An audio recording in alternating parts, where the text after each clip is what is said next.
Austro Hungarian साम्राज्य ने 1908 में बोस्निया पर नियंत्रण स्थापित किया, जिससे क्षेत्र में गहरा तनाव फैल गया। यह तनाव एक गंभीर युद्ध के आगाज का प्रमुख कारण बन गया।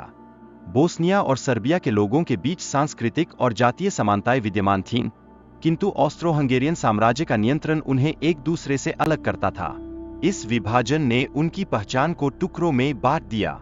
स्लाव लोगों की गहरी इच्छा थी कि वे एक स्वतंत्र राष्ट्र का निर्माण करें, जिसे ग्रेटर सर्बिया या युगोस्लाविया के नाम से जाना जाएगा।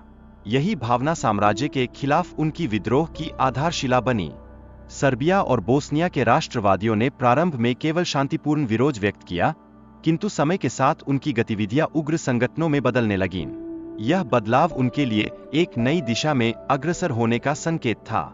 ब्लैक हैंड संगठन का उद्देश्य ग्रेटर सर्बिया या युगोस्लाविया का निर्माण करना था, जिसके लिए उन्होंने किसी की जान लेने से भी गुरेज नहीं किया। उनकी प्रतिबद्धता ने उन्हें खतरनाक बना दिया। प्रिंस आर्कड्यूक फ्रांस फर्डिनेंड की यात्रा ने ब्लैक हैंड के सदस्यों को एक जटिल और खतरनाक योजना तैयार करने के लिए प्रेरित किया। यह योजना उनकी उद्देश्यों को साकार करने का एक प्रयास थी। ब्लैक हैंड संगठन ने अपने रहस्यमय इरादों को छिपाने के लिए एक गहन और जटिल योजना बनाई।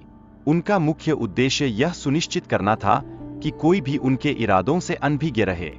इसके बावजूद योजना का कार्यान्वयन अत्यंत चुनौतीपूर्ण साबित हुआ। पहले दो हमलावर डर की वजह से अपने कार्य को पूरा नहीं कर सके। यह असफलता उनके लिए एक बड़ा धक्का थी। प्रिंस के काफिले पर बम फेंकने का प्रयास करने के पश्चात भी प्रिंस और उनकी पत्नी सुरक्षित बच गए। इस हमले के बाद गवरिल प्रिंसिप को गिरफ्तार कर लिया गया, जो एक प्रमुख मोड़ था। प्रिंस की अस्पताल जाने की योजना में हुई आकस्मिक परिवर्तन ने एक गंभीर संकट उत्पन्न किया। यह परिवर्तन एक महत्वपूर्ण घटना के रूप में उभरा जिसने युद्ध के आगाज का सूत्रपात किया। ऑस्ट्रो हंगेरियन साम्राज्य के सम्राट का गुस्सा और सर्बिया पर आक्रमण उसी घटना का प्रतिकूल परिणाम था। यह स्थिति युद्ध की स्थितियों को और अधिक बढ़ावा देने वाली थी। विभिन्न देशों के बीच गठबंधन का निर्माण और युद्ध में उनकी भागीदारी विश्व युद्ध एक की जटिलता को और बढ़ाती है।